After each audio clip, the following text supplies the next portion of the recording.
Welcome to the Moose and Cheerio Show. Woo! Yay! Woo! Hello. So, how's it going, guys? We have a customer. Come on in. This is the best touch in the world. Who is it, Cheerio? Noah! Oh! We are going to be talking about my purse today. This one. I wasn't sure it was upside down. Oh, music by Jonas Brothers. Still in Love with You. Song. Yeah, okay. So what's in your purse? Gum and Tic-Tacs. Ooh, candy.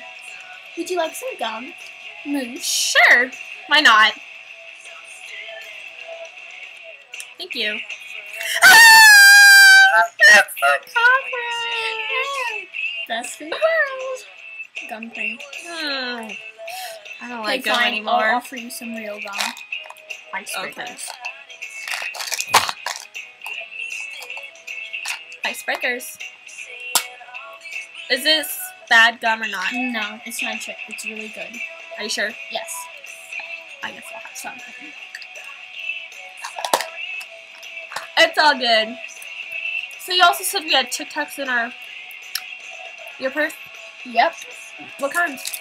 Wintergreen, cinnamon, and spearmint. Spearmint. We would definitely risk the Tic-Tacs. Okay. Can I have some? Sure. Okay. Ah!